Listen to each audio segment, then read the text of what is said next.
Real stories. Hello, and welcome back to Real Stories, the podcast that blurs the line between fact and film. I am Rowan. And I'm Tom, and we've both brought a story with us today. It's our task to work out whether each of the stories are true or the work of Hollywood trickery. That's real or real. So, what have we got coming up on the show, Tom? A story about a man who is stranded in the Arctic, and he must battle the elements, wildlife, chance, and his own conscience to survive. Oh, wow. Wow. Just so you wait for the full story. I'm invested. If the log line already. is a wow, It's a big wow. the story is going to be an enormous wow. All right, well, I hear your log line, Tom, and I've got a headline. Okay? All right, imagine it. You're watching the news. Bong, Prime Minister ups defense spending. Bong, Trump is mental still. Bong, man arrested after taking radio station hostage for not playing Rainbow Connection by the Muppets. Now, which one of them do you want to find out more about? But before that, Tom, I've got a very important question for you.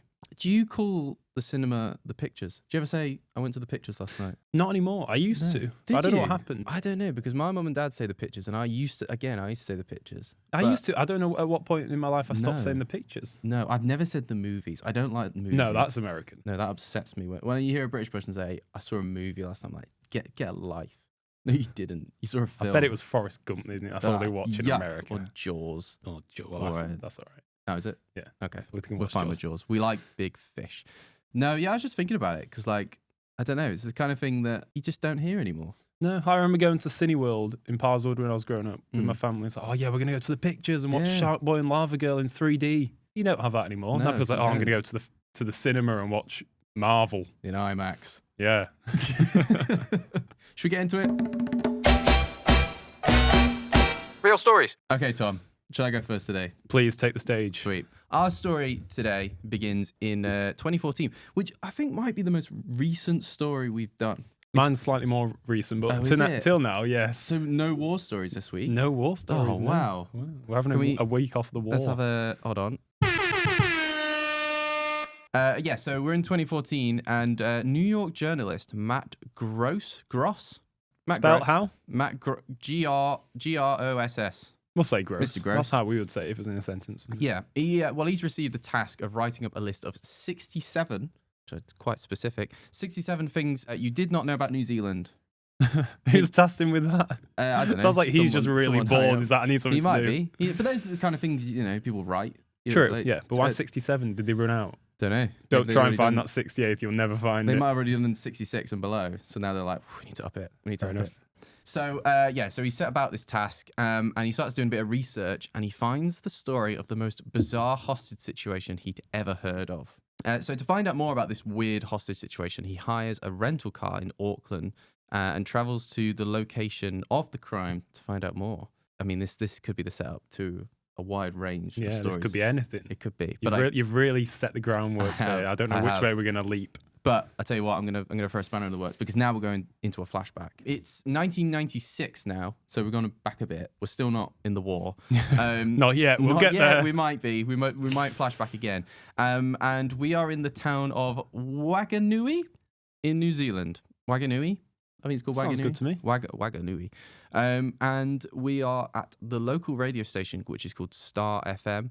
And it's been a normal shift. Everything's going fine. They're settling down for the night with usual coverage. Although there is something called the police games on, and I imagine it's like the kind of station it's quite local. It's sort of like we have in Cornwall, we have Pirate FM. We have your FM in Stockport. They probably talk about local events. It's probably a pretty boring station. It's not Capital. They're not getting on Dua Lipa. They're probably getting on like the local farmer or something. Yeah. I don't know this to be true at all, but in my head, I like to think that they signed off every call with "You're a star." I hope they did. I really hope they did. Anyway, things are great at Star FM when suddenly something interrupts the peace, and there is a huge kerfuffle upstairs. Okay, where the studio is, and the radio manager, who is called Mr. Harrison, he's taken into a room by someone. Is there someone else called Harrison? No, just because you said that as if no, Mr. Harrison, so it sounds like we've been got Matt introduced to Gross Mrs. and Mr. Harrison. They're the only two characters in I the must say, story Matt so far. Gross sounds like something no one would get at a car wrapping shop. It's like, I've bought my Tesla in. Can you just give me can you wrap it in the Matt Gross, please? So yeah, Mr. Harrison, he's taken into a room and he's given a very specific threat by someone. Okay, he's told. This is after the kerfuffle. This is post kerfuffle. Okay. So what was the kerfuffle? I don't know. We don't know yet. We don't know. Was that just a kind of a side? A kerfuffle's a kerfuffle. Okay. And he's told by someone, if you do not play Rainbow Connection by Kermit the Frog, I'm gonna blow your togs off. Right? Basically, it's revealed that there's this guy. Okay. He's 21 years of age and he has a bomb. And he says he's going to set it off if Rainbow Connection by Kermit the Frog isn't played for non-stop for the next 12 hours. Right? I think maybe this guy's carrying a bit more than a bomb. He's got a lot of hurt inside him. I don't know. I think this is, it's a good song. What is this song? Can you sing it? I don't know. You don't know this song? Maybe if you Really? sing it for me a little bit. The Rainbow Connection. No, I've no idea. It's a great song. We could play maybe we'd be allowed to play 5 seconds of it. The Rainbow Connection. Wasn't that nice? That was lovely. We loved that. But you could say, Tom, he was willing to commit the ultimate crime. Wow. Did you think that up before this? I didn't. Someone else did. Someone called Neve. Oh, who used to well, work well with. done, Neve. Yeah, thanks, Neve. Anyway, so this guy, he's a mystery, all right? To this day, no one knows his name. So for the sake of argument, I'm going to call him Jim Henson. All right. And Jim, he's caused this kerfuffle. Everyone in the radio station has fled the scene, apart from the radio manager, who's still... Because he also loves that song. He does, yeah. And Jim... he was like, you can go. What is it? Stockholm Syndrome? Muppets edition? So Jim starts getting more and more upset every hour that went by without the Rainbow Connection being played. Understandably, it's outrageous. So he begins demanding, you know what, screw this. I want to speak to the listeners. I want to make sure they know what's going on here. Mr. Harrison, he's like, no, absolutely not. I'm not letting you anywhere near the mic. So obviously, with that bomb of yours. So obviously this is well understandable. Clearly Jim is not in a good place right now for him I would say so, to do this. I think maybe Jim needs a little sit down with a specialist. I agree. And as soon as the police arrive, they sort of come to the conclusion that, the same conclusion, that clearly Jim is not in a good place. And they make a very wild assumption that they don't think the bomb is real. So they go about storming the building thinking there's no bomb. They get in and they take down Jim immediately. The first thing they do, pin him to the ground. That's not the thing to do with someone that might potentially have a bomb.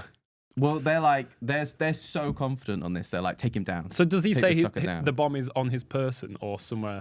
The bomb? No. So he's got a bomb, like it's on a table. In the building? Or just like, I've got a bomb on a table. Like, Is it in an area where it might affect me? Well, it's in the, So it's in the building? It's in the building. Okay. Yeah, it's on the table in the building. So he said, I've got a bomb on a table somewhere in this building and I'm not afraid to use it. Yeah. Okay. And the police did not take that threat seriously at all. So they pin Jim down. Afterwards, they do send in a bomb disposal unit, and there's a little robot comes in. Everyone's out of the building at this point. Everyone's looking up. They take out the bomb. There's a little puff of smoke upstairs. Everyone's watching, and it turns out the bomb was not real. But they created quite a big explosion from trying to find that out. Yeah. So the room was kind of destroyed. So what did they squeeze to see if it was a bomb? What? So the bomb disposal robots come in and they've checked whether there's a bomb there. But what's it done? That's like he's not had a little squeeze. It's set up like a tiny little like. And so there was something there, like a bag. Yeah, the bomb is on the table, Tom. Okay. I thought he just alluded to this bomb. The bomb is on the table. Right. Okay, like the cards are on the table. So it's literally like if we were these two characters, the bomb would be there. Yeah. Okay. Jim was like, I cannot be clear about this. The bomb is on the table. I didn't know there was any visuals. I thought he just said there's a bomb. Well, that might have been all that Mr. Harrison knew, but we now know that the bomb was on the table. Okay. Jesus Christ. So, yeah, anyway, there's this huge bang. Bomb's not real, but bit of destruction anyway. Jim is taken away and he's charged with kidnapping. But he's given some time to recover after the incident. They realise that he's clearly not in a good place. He's charged with kidnapping. At what point did he kidnap someone? Well, I guess that's kind of the same as taking someone hostage, isn't it? The station resumed as normal afterwards, with only like a few scorch marks to remember the incident. Obviously, there was that big explosion, but they cleaned that up. It was all right. But you'll be sad to hear, Tom, that the station never played the Rainbow Connection after that, and they still haven't to this day. But Jim's impact lives on because they do have it on file now, just in case they ever need to play it. I think they should play it out of defiance and say, you're not going to scare us. We're not going to not do this thing. Yeah, we're going to we'll do it in if we wanna do spite it. of you Yeah. and despite you because you're insignificant to us. This is a bit harsh on Jim. He was going through a tough time. Well, Clearly. He might be was. fine Have now. they figured out what's wrong with Jim? No, as I say, Jim is a mystery. No one knows much else about Jim. He could be free right now. He clearly went to prison at some point, but he might be free right now. He was only 21 at the time, so he could be listening to this podcast. It's a tough year. Maybe he'd made no friends at university. And, if you we've don't all make been friends there. at uni, what's step 2 there? It's go to a radio station and demand they play Kermit the Frog. Absolutely. But yeah, that is the story of... sorry, let me finish the story. I was going to say, this did not take place in 2013. Sorry. This took place and in then 1996. back to 2014, this journalist, he's finished his investigation. He goes back to the newspaper and he writes it up as, was it, number 61 on the list. And now this story is out there for everyone to know about. It was a complete unknown before, but now the world knows about this. And it's better for it, I say. So I wonder what number 62 and number 63 were. I don't know. Maybe we'll find out next week. Probably not. Probably not. Yeah, so there we go, Tom. Do you think that is fact or film? Real or real? I don't feel like there's enough there for this to be a feature film. It could be a short film. It's not that weird, though. Like, this As could a concept, it's weird, but as a story, it's quite sad. Because most stories are sad when you think about the people that are within them. It's like, what's your tale behind this tale? There's like, probably a sad undertone here, isn't there? If you need help, get it. Don't take people hostage and demand Muppet songs. I say with quite a lot of confidence, I think this is a true story. I think this is from reality. It's real with an A. I can reveal, Tom. It is. Good job. True. Wow. It's true. You are ridiculously good at this game, Tom. Real stories. Right. Right, left. It's time to move on. Yeah. And we're going to step forward, but only a few years. So Okay. you've just told us it was placed in 2014. We'll now hop 4 years into the future. Can you do the maths there? 18, correct. We're going to meet our protagonist for today, H. Overguard. And Oh, that's a good name. it's a good name, Sorry, I but just spat out my drink then. That was such a good regardless of how much I searched, I could not figure out what the H was. So I'm thinking maybe he's like H from Steps. name. Yes. So Overguard, he works in the airspace on a Okay. plane. Right. Just in the general airspace. Just if he works does in something up there airspace. above us. Okay. But we're not going to learn too much about him. We're just going to meet him at the worst part of his life. Oh, God. And that is after his plane that he was working in went the direction you don't want players to go in for 99% of the journey, downwards. Okay, so he was flying an Antonov AN-2 plane when it crash landed in That's some sweet wheels. the middle of the Arctic. It's one of my favourite planes. Love it. He crash landed in the Arctic in the middle of the snowy desert. You know the Arctic is enormous.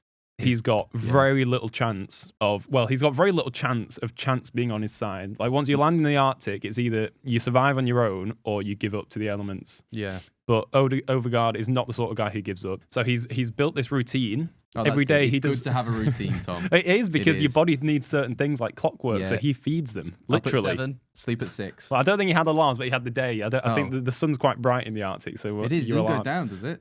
It does in this It part of the does? Arctic. I'm going to Okay. assume because at some points it's nighttime in this Okay. story, which is important. All right. Okay, so some of the things that he has been doing is he's been living inside the crashed plane. So like you know okay. how Bear Grylls climbed inside camel carcasses to sleep. Yeah, yeah. He does that, but less weird. Luke He just goes in Skywalker. his plane. And Okay. Luke Skywalker. He's also set up fishing wires in holes into the ice to Nice. fish. Sweet. But you know how on Gone Fishing with Bob Mortimer and Paul Whitehouse, they have those fancy ones where they're carp fishing and they like beeps when you go.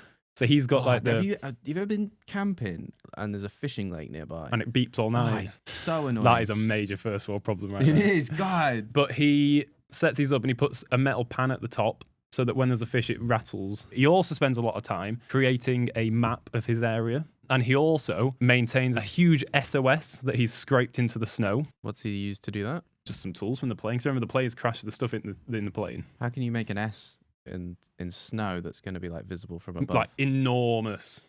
Like Piccadilly Gardens is the S, and then there's another Piccadilly Gardens that's the O. Okay. Is there any people doing cat in the S? Lots of spice in the S.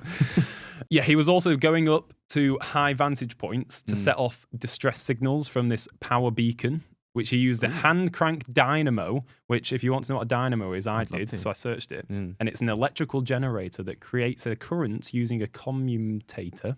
Which, if you want to know what a commutator is, I would love to. It's a rotary electrical switch in certain types of electric motors and electrical generators that periodically reverses the current direction between the rotor and the external circuit. No questions. Moving on. To send these signals out, he has to get to a high point, as I said. So he climbs up. And one day, when he's up there, he looks out and he sees, what would you say is the worst thing to see when you're stuck in the Arctic on your own? I want a real answer here. A real answer? Real answer. I'd probably say a Starbucks, because then you'd be like, oh my God, I'm not in the middle of nowhere. I should have just gone over just a shopping centre in the side. My God. Oh, what a nightmare. I look like a fool. But it was the second worst thing then. Oh, it was a polar bear. Okay, yeah, cool. Thank you. He sees a polar bear. I think that is the point where he, in his head, was like, okay, I'm actually in danger here. If that polar bear sees me now and decides that I'm his dinner or her dinner, I'm dead. Because polar bears are known, they just hunt humans. Do they? Well, they hunt everything that moves, don't they? They're one of the only animals. They don't just. Their menu isn't just human or starvation. No, but if they see a human, they will go for that human. That is like, it's a tasty treat. Yeah, they don't just go for you like as a reaction or as defense. They just go for you because they're hungry. Right. Luckily, the polar bear walks off and he's safe this one time. Okay, but keep the polar bear in mind. You had a human yesterday. Polar bear may return. Okay, recurring character. Does the polar bear have a name? Should we call him Andy? Yeah. Andy? Yeah. So remember Andy. We're moving on to the next day. Overgaard. I'm getting that mistaken with Arsenal's captain. Overgaard has kind of lost all hope, but seeing the polar bear has like lit a little fire underneath him. Unfortunately for him, it's not a literal fire because that would help in the Arctic. Does he have any fires? Not yet. Okay. And he's kind of void of hope at this point when all of a sudden he hits the jackpot. And in the distance, he sees a helicopter coming closer and closer and closer. He stands up screaming like, hey, I'm here. Like, me? And he has very few distress flares, but he uses one. He sets it off. Great shout. And they see him in his head. He's thinking, I've done it. Survived. Yeah. I've done what most humans will never do and survived on my own in the frozen wilderness for weeks. I don't like how he's bragging. If I landed a helicopter and this guy was started bragging, I'd be like, you know what? But the issue there is that helicopter never landed. Just as it got above Overgaard and it's about to land, it stalls. This helicopter just hangs and then it drops. Oh no. And it crashes and explodes in what we'll call the distance, but it's not too far away. Okay. Because Overgaard then runs over to it. And in that moment, most people might think, that's my chance is gone. I'm going to die. That was my way out and it's just crashed. Yeah. That's Shouldn't have bragged. This is karma. Yeah. That's not what Overgaard thinks. Overgaard thinks, there's people on that helicopter. So he runs over, he gets to the helicopter. The pilot, straight away, he knows he's dead. Oh, why? Because he can just tell visually. Right. Visual diagnosis. Okay. Dead. Sweet. The co-pilot is still alive. So Overgaard makes it his life's mission in that moment to get that co-pilot, puts her on the door of the helicopter and drags her back to his plane. And then he goes back to the plane, to the helicopter to find the resources because they must have had things on there that could be useful to him now. So every cloud has a silver lining. Yep. Every helicopter crash has supplies. It's true. It's true. That's not a nice sentence. Live by that. I've got that on a poster in the bathroom. In that helicopter, he finds some food, a propane cooking stove, medical equipment, a sled, which that'll be fun. Up until now, not like a fun sled, the sort of sled that you would put a body on. Oh, so there, wipe that smile off your face. A map. Well, every sled has a body on. Some are alive. A map, but not his map. This is now like a proper like cartographer's map. So it's got the objective, what's here in this area. Yeah. And a photo of the woman, the pilot, who's now dead, and their child. So he takes that picture back, and the woman says to him, "The pilot, is he okay?" And Overgaard, they don't speak the same language, but just like through broken, I don't know what the conversation would have been like, but somehow she's asked him, "Is the pilot okay?" And he's had to say, "No." And he can tell straight away. Sorry, I don't know why that made me laugh. That's really sad. He can tell straight away. The one thing she needs to survive now is hope, because he can give her the food and the water and the warmth. Is that the daughter? No. Oh. He can't give her hope, and he worries now that her losing her husband is going to lose that hope. But he knows you've got a child, so he puts that picture next to her, and that is her shining light. It's like, you keep pushing, you find strength because of this child. Yeah. Okay. Using that map that he's just found, he now locates a seasonal refuge on the map, which I don't know what that is because I've never been to the Arctic, but I assume seasonal suggests that it's like maybe a lab where people go to every now and again. So it's not always someone there. Right, but he thinks that's good enough. Yeah. That's better than nothing. Yeah. And he calculates how far that is. It's not too far. It's walkable as long as, well, for someone that's fully fit and isn't going to have to drag someone else behind them, it's walkable. For him, it might not be, but he doesn't care because that woman looks like if he gives it a week, she'll be dead. And he does not want that, of course, because she's another human being. She doesn't speak the same language. He doesn't know her name. He knows nothing about her, but she's a human, so he wants to keep her alive. Yeah. So they set off. He wraps her on the sled, and just before he leaves, he goes to the helicopter. He buries the pilot deep in the snow, and he makes a pile of stones, and he just has a minute to pay his respects. That's lovely. And then they set off. Progress goes well. He's checking off how far he's gone on the map, and he's made an all right amount of progress. He's thinking, okay, there's hope here. Maybe there is a light in the end of this tunnel. Oh, no. When he gets to a steep slope, and he looks up it, and it's dotted with these massive boulders, and he's like, that is not easy. No. That is not. I'm hard. That's even harder. Yeah. We're going to have to find another way. And he looks on the map, and he calculates. Go over it. We can't go under it. We also can't go through it, so we're going to have to go around it. 5 times further around it. He calculates on his map, and he thinks that's going to take me an extra 3 days. Jesus. But he's going to do it anyway because he is that sort of man. Yeah. So he sets off. The new path is flat. It's not the worst one, but it's long, and there is a lot of headwind, which is pushing him back. So physically, this is a big test for Overgaard. Worst kind of wind. Night falls, and we know that Paul... Was it Paul? Who's Paul? The polar bear. Andy. Andy the polar bear is out there, and his boys and his girls are out there. So there's risk. His boys. There's loads of. There's not just one polar bear in the Arctic. Right. Well, he's got a gang. Yeah, right, okay. They're out there somewhere. He needs to protect himself and the woman. So he finds a cave that's a deep cave, but it's got a small opening. So he thinks that's absolutely perfect. That's not perfect. So he goes in it. He slides the sled in. He uses the stove to create a little bit of dinner. Nice. And apparently he found lots of pot noodles, which is exactly what you want when you're starving. I did not expect that. What so he makes noodles? Where'd they come I don't know. from? I guess it's because all you need is boiling water. Oh no, they were from the helicopter because he found food. Sorry, I thought you meant he went in the cave. No, just a stash of pot noodles. And he puts fish in it because he's got a supply of fish from when he caught them all. Yeah. And he tries to give the woman some, but she won't take it. And he's thinking, you're really on your last legs here. So he gives her a tiny bit of water, like 1 drop, hoping that that'll do something for her. Yeah. And then he tries to go to sleep. A polar bear smells that food. Oh no! And he hears a slight roar in the distance, and it gets closer and closer. And then all of a sudden, there is a polar bear at the mouth of this cave. Oh god! And it tries its absolute best to get in. It's like its head gets in the cave, and it's like, oh my god! Like really trying to. That was terrifying. He's trying to eat anything that moves in there, but he can't fit all the way through. The polar bear's like digging in the snow, trying to get in. It's horrifying. He's too fat. Overgaard, he knows that polar bears.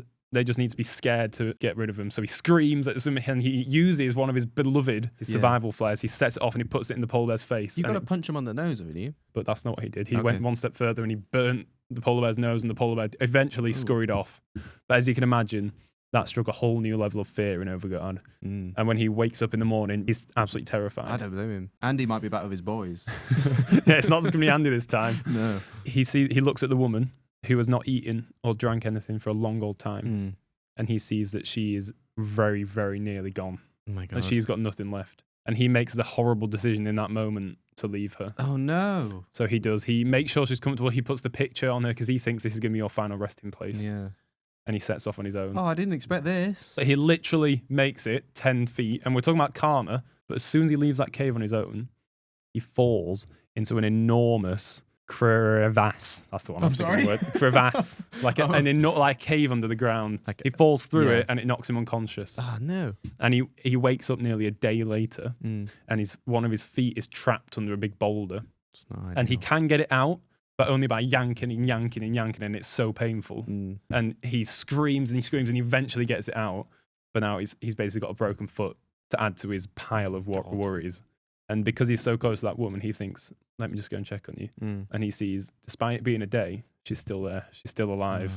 And he makes a solemn swear, like, I will get us to safety. We will survive this. No, but you got a broken foot now. I know. Nothing stopped him so far, so what's a broken foot to a man like Overgaard? That's true. He carries on. He drags her along with him. And walks and he walks and he walks to the point where he basically outwalks his mind. It's almost like every step he becomes smaller and smaller, and he's slowly walking himself into the icy ground. He just walks and he walks. He's living for living's sake. He thinks, if I don't keep walking, we're dead. So he does that. He keeps walking. And then he gets to a hill, and he just leaves the woman for a second and runs to the top of the hill. And at this point, he's just kind of lost his mind. When he puts the sled down, he thinks, we don't need all this. We're going to die. So he just grabs the rope, throws it out. He grabs the food, throws it out, grabs the stove, throws it out, just gets rid of everything. Now it's just him. No, just him and the woman still there. Okay. Everything else is like, you know what? We don't need that where we're heading. We might need it. But he's not thinking straight now. No. He gets to the top of the hill. Yeah. When all hope is lost, he sees one thing in the distance. Oh. It's going to be one of two things, isn't it? Okay. What? It's either going to be a polar bear or a Starbucks or a helicopter. He does. He sees a helicopter, and he doesn't quite believe it at first. He's like, "Is that a mirage? Is that my?" Why are there so many helicopters flying over the Arctic? Because remember, he's been sending out distress signals. Oh, so these are all coming together. And also, the helicopter that crashed last time, they will be looking for. They might be looking for his plane, and because her crash was more recently, they'll be looking for that as well. He has like a sense of responsibility to keep her alive. Yeah, she was coming to save him. Yeah, and he's doing things like writing on planes saying like, "There's two alive. We're heading that way." But he sees this helicopter. He's like, That is literally, imagine being in that moment. If that helicopter doesn't see us, we're dead. Yeah. So he's already been in this he puts it all on the table. Yeah. He puts it all on the table. He screams till he's got no voice left. Yeah. He sets off his final flare. They've still not seen him. The flare's about to die out. So he takes off his winter coat, which is the only thing that's going to protect him from the elements. All right. He puts it on top of the flare so that it sets on fire. And he waves it around. The helicopter hadn't seen him. They get into the helicopter. It rises. He watches it. And it disappears behind a rock. And he walks back to the woman. He's got rid of his coat. He's still got some clothes on, but he's not got a coat, which is the big thing. Yeah, he knows for a fact they're dead.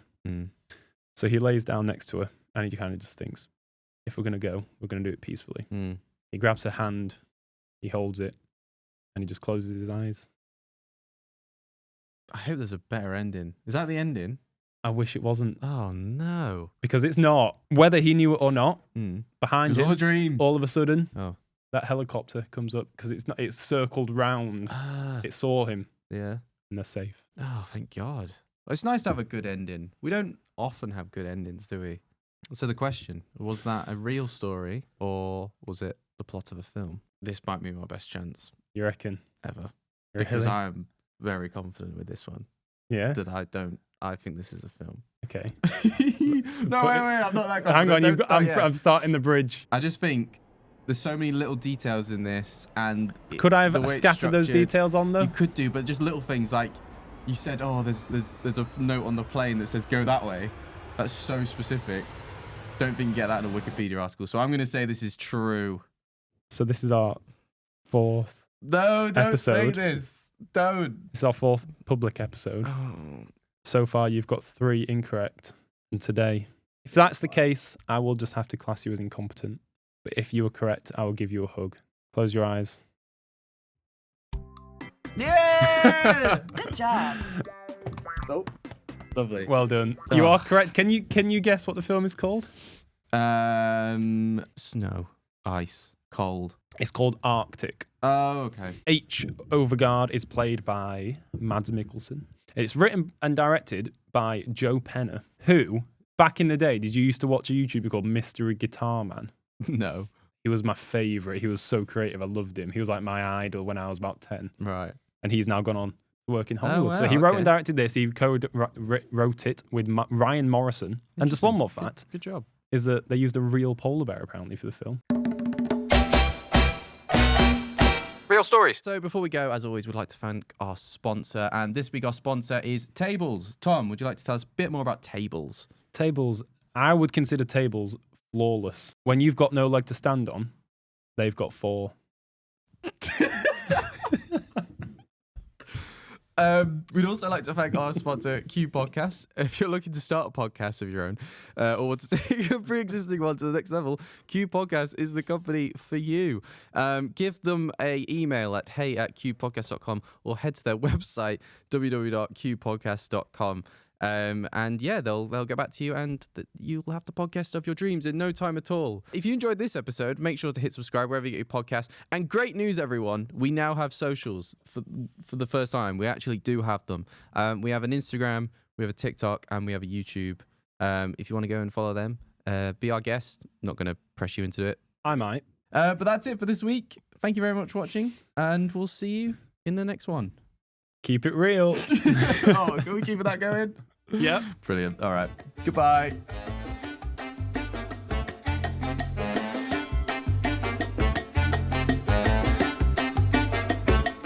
Real stories.